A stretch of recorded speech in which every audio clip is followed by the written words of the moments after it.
Welcome back to the Sparky Coach podcast. Got Cam here and we got Crowy over there. What's How are up? you, mate? I'm good. Yeah, That's good good. to Got hear. a big topic today. We've been excited about this for a while to discuss. Probably pretty huge one. And we're talking in and around the problem with average staff. So in particular, today we're going to delve into the field staff member, like the problem with an average tradie or apprentice that's on site. And there's probably room for another podcast potentially about the problem with an average administration person. It's probably a really good topic for the next one, actually. But I want to talk about the problem with Right. average, and it'd be a good one, right? Anyway, the big thing that we built into what we call the Beastmater, which is our sort of overhead per billable resource. It's a forecaster. It's the Bible. It predicts net profit, gross profit, and rates and break evens and projected revenue, labor, projected revenue, materials, all this kind of stuff. It really breaks it out. But one of my favorite components of that isn't to do with a number. And I know that might sound weird to anyone that knows me well, because I do enjoy the number side of things. But one of my favorite components of the Beastmater is when you enter your staff member's name in, and then you have to select their ability. And we scroll from weapon to very good to average and then bad. And once you hit average, the green, so weapon is obviously green, should be dark green. Very good and good are green because there is a place for good. That's probably another topic, the place for good, which would be great to discuss that. The need for a good tradie or a good apprentice. Not everyone can be weapons. As a matter of fact, if you've got a weapon, you should probably light a candle to the trade gods. Like, they're not everywhere. What are they? They're a one percenter? Like, I reckon maybe 1 in 50 are weapons.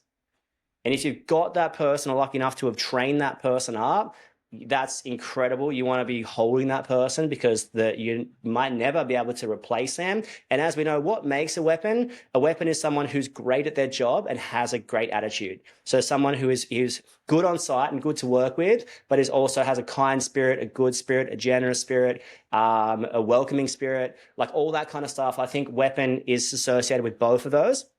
But when I'm going through the Beastmaker with people and you're scrolling past weapons, scrolling past very good, scrolling past good and hitting average, I want to talk about the problem with average, because most people I talk to when they've got an average tradie or average apprentice, it's usually cost them too much before they realize, oh, I shouldn't have been working with that person. So by the time they've got to the point of I've come too far here. And I always ask the question, when did you know? So when did you know that they weren't a great fit? When did you know that they weren't aligned? When did you know that you might have had to let them go at some point in the future? When did you know they were average? When did you know? And I think the problem with average is pretty soon. Like, within a 1 to 3 month realm, sometimes a 1 to 3 day realm. Let's face it. But good people, kind people, generous people, optimistic business owners tend to keep these underperforming staff members for too long before it comes out in the wash. I'm going to go through 4 areas where it comes out in the wash in a second. But yeah, it's incredible to look at when you go, when did you know? When did you realize that? Oh, ages ago. When did you ages ago? On their first day, their first week, their first 3 months. Actually, I've known that for a while. So we're going to go through some indicators. But what are you thinking? What's going through your head right now? Well, a lot, I guess. I think it's Are you thinking about a person? No, don't name them. But no, no, no, no, no, no. I was more thinking around the scrolling of it all. So in the drop down tab on our Beast Tomatoes sheet that we have, or spreadsheet that we have, I was just thinking about like how like you just going down the list lower and lower and lower. Like it's almost like the top of the tree, and then the bottom of the tree, and the top of the tree is the best, and then the bottom of the tree is the worst as such. And as you're sort of going down, it's almost like a triggering sign, like in the sense of like it's clearly an indicator. Like if, and I think on that too is, and you would notice it too, Crowy, a little bit, is that I also feel like when you have to think about it as well, like if you can't be pretty decisive into be like, oh yeah, man, they're really good.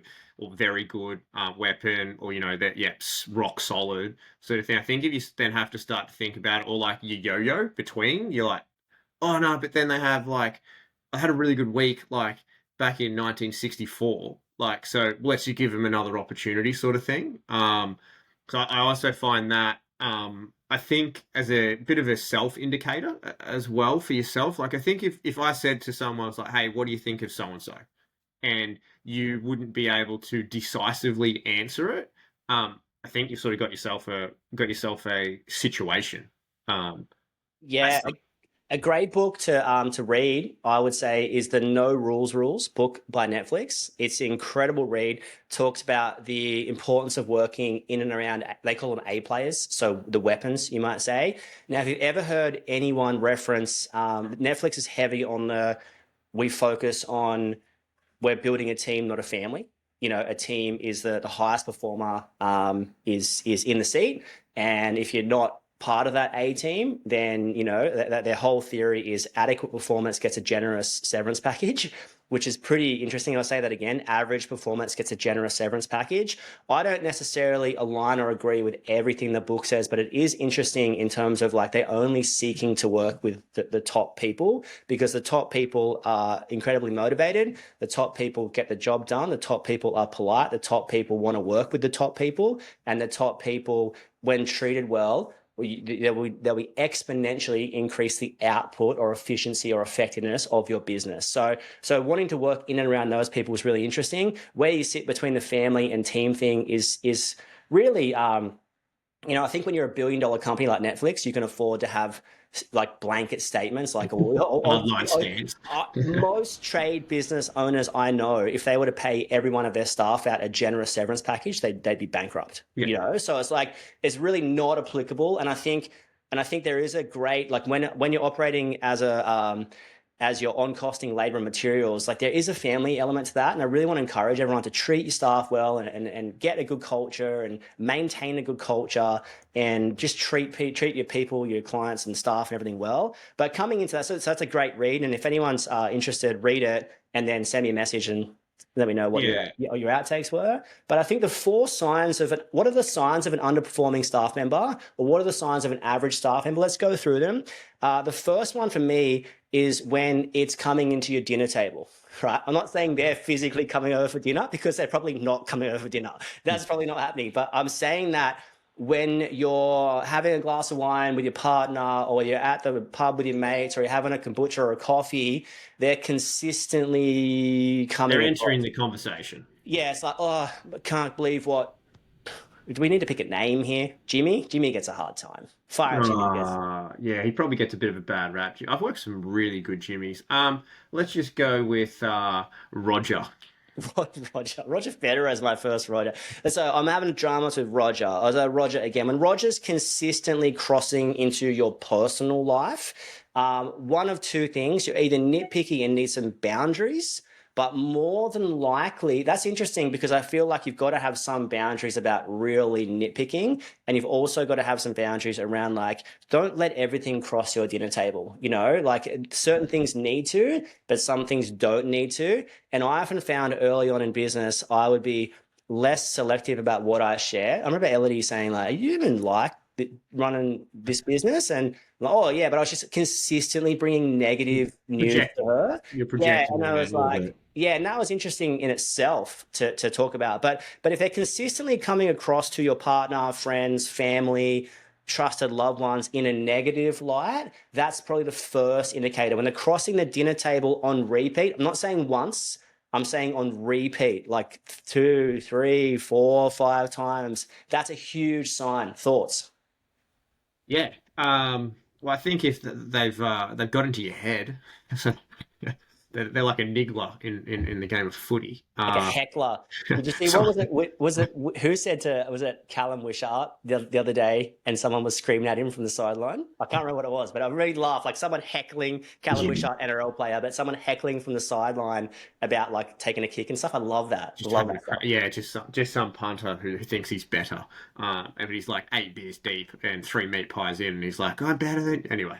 Yeah. Um, Yeah, I I was think it's a doing it in college till I dislocated my knee. It's like Napoleon Dynamite when he goes, I could throw a football over those mountains. Yeah, like that kind of stuff. Just full yeah. armchair I was expert, a I right? was a rep player when I was 10. Yeah, Um, yeah. yeah, I think it's a Tough, really valid tough. point.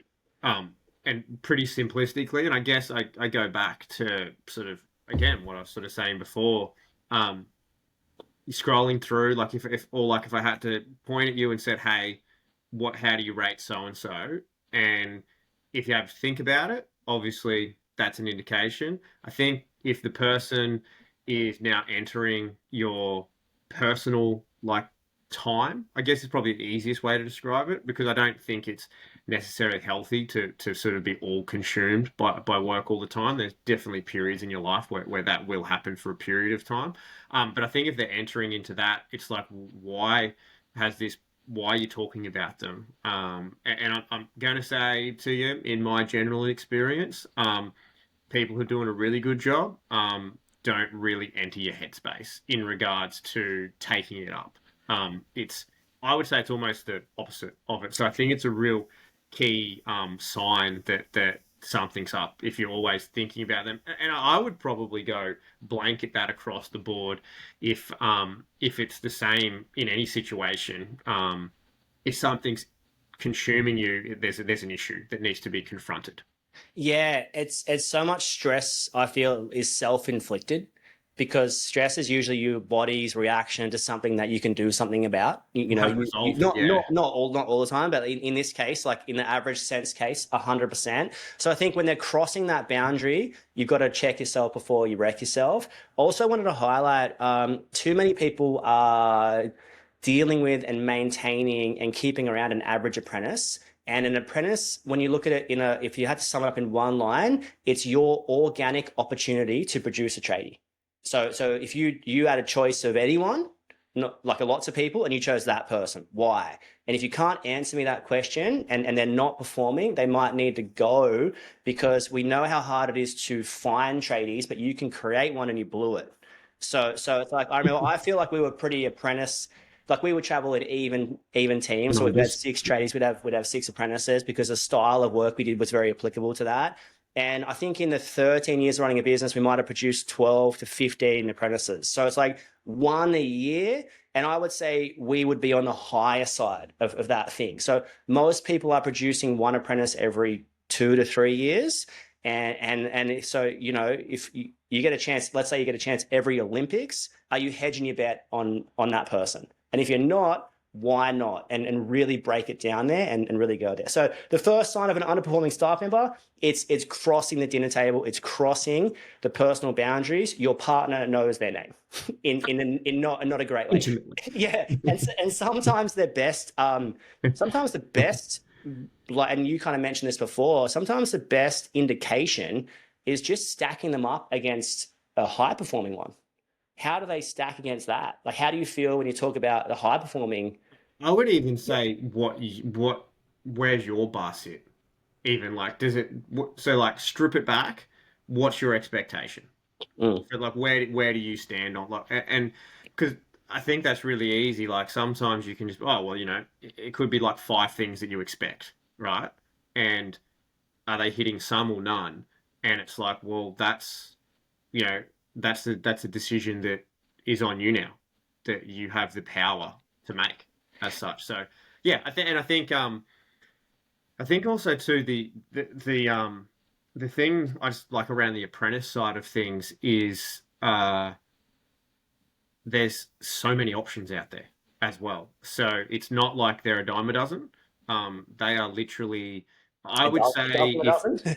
Yeah, I would say yeah. if you haven't got a phone call in the last week or two for someone inquiring about an apprenticeship, you probably don't have a digital footprint out there. That's just plain and simple. And particular times of year, so end of school year and the beginning of the new year, you generally get a little bit flooded with it as well. And generally around most school holidays too, as well, you sort of tend to get a little bit of an influx of inquiry as well. So I think it's yeah, there's sort of you could almost call it like a snap judgment sort of thing in the sense of like if you just had to do like an assessment in 10 seconds of each of your staff members, I think it would be maybe confronting for some people. But I think also too it would be a probably fair assessment in your eyes. Yeah, and there's I think one of the greatest traits of being a business owner is loyalty. And that's fantastic, but there's also blind loyalty too, which is another subject. But okay, they're crossing your dinner table. The second point, which this is pretty nuts, and if you've dealt with any staff before, you'll have no doubt let go an average staff member, and then when you let them go, one of the things that happens, the thing that I want to talk about now, is usually a client comes forward with a story. Oh yeah, they left. Oh yeah, I was wondering about that. I was wondering where they like. Left Roger, and then like you just get these awesome stories. Yeah, you get stories after the fact, Yeah. after the fact, after the fact, and once again, talking about loyalty, incredible clients are loyal to an extent. They'll be loyal, but you let them down two, three, or four times. You can have the right client, but you can have the wrong person on their job. So I might have worked really hard, been sweating it out for 5 to 10 years to find an ideal set of clients. You can lose that client by doing something unsafe, by doing something untoward, by being difficult. And the thing is, it might not even be you. It might be you're sending the wrong person to the right client. If that sounds crazy to you, you might have never been busy before. Because when you're busy, you'll do some ungodly things in some ungodly places with some ungodly people holding some ungodly tools, right? That's just what happens. You get busy and you need to react. And I've got to get the person on ground there. And I know it's not right, but I just like, you can make some crazy decisions in a manic state. So your clients, and I think, let's just pull it back for a second here. If you've ever had to ask one of your clients, how did Roger go on site? You're already entering that territory, because I guarantee, and when I say how, if you've got a weapons staff member and you're asking, how's Roger on site? You probably got a different set of narrative in your head. But if you've got Yeah. to ask a client because you're worried, not because you want to compliment, because you're worried, then that's already crossing. Like, your client doesn't need to be burdened with that question. And if you're consistently burdening good clients or great clients or excellent clients with annoying questions, or like, oh, how's that? Oh yeah, I know they're not perfect, but yeah, that's already a red flag. Good clients just want someone who's good to deal with, and you want to protect that. But clients, where does your head go to? Yeah, well, I mean, I think if a client raises raises a conversation with you, whether it's retrospective or not, it's the clear, it's the truth. I'm going to say that's what it is. It's the truth. Yes, I Because sort of touched on retrospective there, but you raise an incredibly valid point. Like, if a client's bringing it up in real time, that's yeah, huge. yeah, and I think yeah, and I agree with you. Like if you're asking the question to you, but also to if the client's bringing it up, or um, you can sort of gauge, I think, with a client also to when they're on the phone. How you could be like talking about a particular job, or talking about a particular project, or talking about something, and there could be like an uneasiness, or like I think also to like, oh, who's coming, like who's going to be coming, or who's looking after that job. That can also be a bit of, I guess, a between the lines, a thinly veiled swipe, so to speak, potentially as well. But I think this all needs to be taken into account, and probably what I want to recognize too is it's really hard, like as well that so you are taking in a lot of information at all times on all fronts, and um, you can just be a little bit off your game because you could be really busy, you could be under the weather, you could be having something going on with your family or something like that, and you might miss that little sign. And I think the easy thing to say is like, "Oh, why didn't you tell me that?" But I think a lot of the time is people are giving you little indicators. Um, a lot, and it's just you might not be picking up what they're putting down. Around that side of it. And I think the other thing too here is if I think I'll just keep rolling on with this, Crowy, a little bit. Is there's the client part which we've touched on there, that and there's probably little, so they're not putting up like the red flag. It's like a little toothpick flag, like the little cocktail flag that goes in the olive in the martini. It's like that's what they're doing, and it's not, are you taking notice? Are you being attentive enough? And then you go on to, I think, number three. It's the other staff. It's the other staff members. And Yeah. often, again, you do get. I love them. I think the best staff member is obviously a really high performing, or just a really solid member of your team who's very good at their job. Um, but they also speak the truth, and they're forthcoming with it, and they're not afraid to have that conversation with you. It's when you're trying to find the little flags, the little olive flag amongst all your staff members that you have, who are sort of giving you a bit of a nudge and a wink and a nod that, hey, um, so and so, yeah, don't know, sort of thing, um, can be a little bit hard because it can be too late. And the thing that I've noticed in my time is that by not moving on someone who might not be the right fit for your team, you end up losing the good people. And I think that is the real, I guess it's almost like a double blow. Like you've turned into a punching, it's like you've been kicked while you're down. Um, and then retrospectively, you probably do get rid of this person, but you sort of dug yourself a bit of a hole in a sense in that particular way. So, um, and I will probably preface it by saying, like, the easy thing to say on both these scenarios is, oh, I just wish people were more forthcoming. Why didn't you tell me? Like, why don't you just like forthcoming? But I mean, easy to say from a business owner point of view, and I mean, I've been guilty of it, 100%. Be fully upfront with that. But I think you also need to respect and understand that they might not be fully comfortable coming forward because they have to work with this person every day.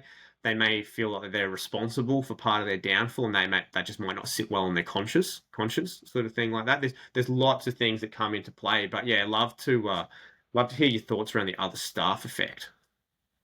Yeah, usually it's retrospective. Once you let someone go, it's like, oh, I didn't like work. I think that's gonna happen, and there's an element of people don't want to be dibber-dobbers. Like if you tell, oh, Joey was here at 7:10, what do I do with that? Like, as if I'm the tradie on site and I see another tradie who I like working with consistently rock up late, and then if I and we're the only two people on site, if I bring that to the business owner, now all of a sudden, there's no one else that could have told, like. So I think The kookaburra? yeah, yeah. I mean, obviously, other people on site, bits and pieces, but I think you're looking at a couple of things. You're looking at creating spaces for opening conversations. So, toolbox talks, where you can reheat and rehash and revisit your 10 commandments. So, things like if you're on time, you're late.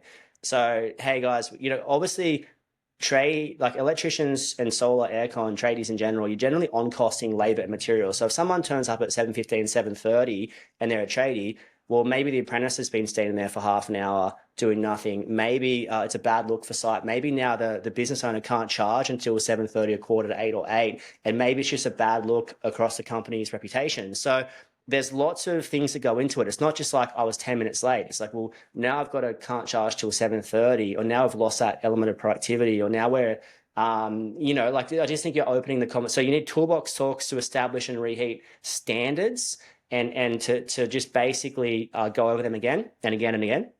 And then you also need staff catch ups. And I think if you're in the van with someone, you can, there's stuff. I don't like calling them performance reviews because I feel like every time someone gets a performance review, they want a pay rise. It's like, how am I going? No one's going to say I'm going really bad. But if you can have a catch up and have an open question, how do you think you're going? Who do you like working with? I think it's kind of like you picture your child coming home from school. If you're like, how's school? Good. It's like you want to ask more open questions. Who did you enjoy playing with at school? What was your favorite part of today? What was your least favorite part of today? And although your staff, not saying to treat them like kids, trying to say, ask some better questions. Who are you enjoying being around day to day? Who do you think needs a bit of care? If you're worried about something, hey, I'm worried about, what do you think about? And I think you got to be careful because you can take that and fall on a gossip train and be, if you're consistently asking your staff about other staff, it's probably, I don't know, I feel like you want to call it out in a more open environment. I'm really encouraged by Jerome Luai, of all people, number 6 for the Tigers, not the Panthers, the Tigers. NRL talking here. Just I was watching something of him and he just called something out, and someone's like, and they were challenging him, like, don't you think that was a bit rude? And he was like, no, we've got standards to uphold. I'm the person to uphold the standards. I like that, establishing that company standards to a point where if someone's not performing to that, the other members will call them out. And that's the benefit of working in and around A players or in and around weapons. Weapons have a unspoken set of standards where you probably don't even need rules for it. The weapons, you don't really need to set that many parameters. They'll make their own parameters. They'll hold themselves accountable. They'll drive themselves. They'll work really hard. They'll learn. They'll do things on their own time. When you've got to create a whole bunch of standards, it's usually for a person who's underperforming. But I promise you, the weapons just need loose guidance. And they'll be like, hey, do this. Yeah, sweet, got it. Oh, hey, I finished that rough in early. Oh, hey, I finished at 2 o'clock. Where do I go to now? Like, you don't have to babysit the weapons. And weapons, and I guess like coming into our final point, and I think we'll hash back because I'm going to bring up staff again. So signs of an average staff member, it's crossing your personal boundaries and affecting your mojo. Other clients are saying something either in real time or retrospective. Other staff members are saying something either in real time or retrospective. And here's the last one, and you might not know this at this point, but it's going to cost you future opportunities. The problem with, maybe the largest problem with an average staff member or holding an average staff member, it's going to cost you future opportunities. With an average staff member, your product will drop, or the time implementing that product will drop. So you got to think about hourly rate. And if anyone ever challenges you on an hourly rate, oh, you're 120, this person can do it at 100. And let's face it, there's a need for doing cost plus work. But one of the most unspoken things about hourly rate is who's doing the job. Everyone wants to talk about what rate you're at, but maybe a better question to direct it to is, well, who's the one doing the work for that rate? If it's Roger, we don't want him at 120. If it's Cam, we want him at 120. He's a weapon. You know what I mean? So direct that. And I think in a coaching sense, like, and we run a hybrid combination of one-on-one and group coaching. I feel like you need the one-on-ones. I feel like you need the group. I think you need them both. But one of the biggest questions we get asked is, do you do one-on-ones? And a better question to ask is, who's doing the one-on-ones?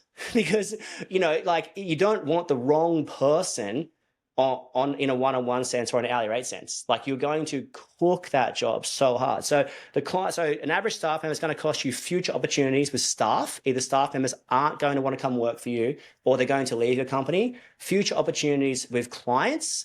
Either the client's going to see the product drop, or they're going to be like, oh, can you just not send? Can you just come to this job but don't sand. So it's going to cost you something. It's going to cost you staff. It's going to cost you clients eventually. Maybe don't come out in the wash now, but maybe the biggest thing it's going to cost you is reputation.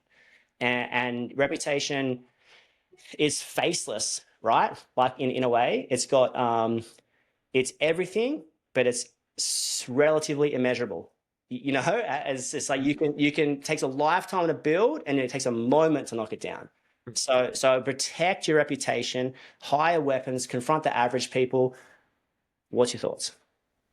Yeah, I think I really like the future, the future side of things, because it's everything you're working towards and work and building, I guess, is probably a way to put it as well. And um, who do you want to be a part of that journey? And then who do you want to be part of that future? And I think sometimes we get caught up in the busyness that has been created. I do want to touch on that a little bit there, is that I do sometimes think that we've created a busyness for ourselves. As a business owner, I'm putting this in a sense that we've gone away from maybe what we were doing, or what we set out to do, or what we're good at, or what we believe in. There's lots of different ways that you can sort of, I guess, dress it to see how you what you see as what the business is. And that busyness, I think, blurs your vision and blurs what the future looks like, and you get caught up doing just a lot of stuff. Um, and then that stuff is actually unproductive. And then in turn, these little things start to fester. So non-performing staff members, the wrong people, wrong job, those sorts of scenarios. So you end up becoming blinded. And this all affects your future operations. Now, coming back to just touching on the staff side of things is that um, I think it's okay to have standards. That's the reality of it all. And if people don't meet those standards, again, that's okay because ultimately you're at the steering wheel, and you're in charge of the operation of it all. And if they don't meet your standard, that's okay. They may meet the standard somewhere else, and that's okay. So I think having, I guess, an element of inner peace, I guess, with that, and an acceptance that hey, it's okay for me to have these standards. And I think this is where I just touched on before around the busyness side of things is if you can avoid being blinded for long periods of time I guess which is that busyness, it allows you to make quicker, um, more effective decisions which are in line with what you want the business to be, which then in turn has less opportunity to affect your future operations around everything. 100%. And I think, the ideal company for me is where hard work meets smart work. I think there's a place for hard work, there's a place for smart work. But sometimes sitting with a coffee once a month, once a fortnight, once a week, and being like, what's working, what's not working in terms of staff members can be your best friend, that buying yourself that headspace. And often, if you're unable to tap into that headspace, if you're unable to even have time for that, it might be a sign that you're blocking something out. So if you're unable to, there's the other, we've talked about the, and I'll wrap up on this. I talked about the dinner table coming across that. There's also the other personality type that'll take it to the grave. And just like, if I just push really hard, like I'm just not going to say anything, I have a hard time communicating feelings, problems, overwhelm, all that kind of stuff. So it's like, you've just got to go there on you, like what's working, what's not working, or go there in you might be a better way to say it. What's working, what's not working, what do you want to continue, what do you want to not continue? Are you, let's face it, some opportunities take you 10 years to get and you can lose them overnight. So don't ruin your organic opportunity for clients and staff, and keep your product high, keep your staff members' morale high. Good people want to work with good people. It's my final wrap up. Anything to add? No, I think it was beautiful. I think it was Amazing. All beautiful. right, guys. See you guys soon. Gotcha. Bye.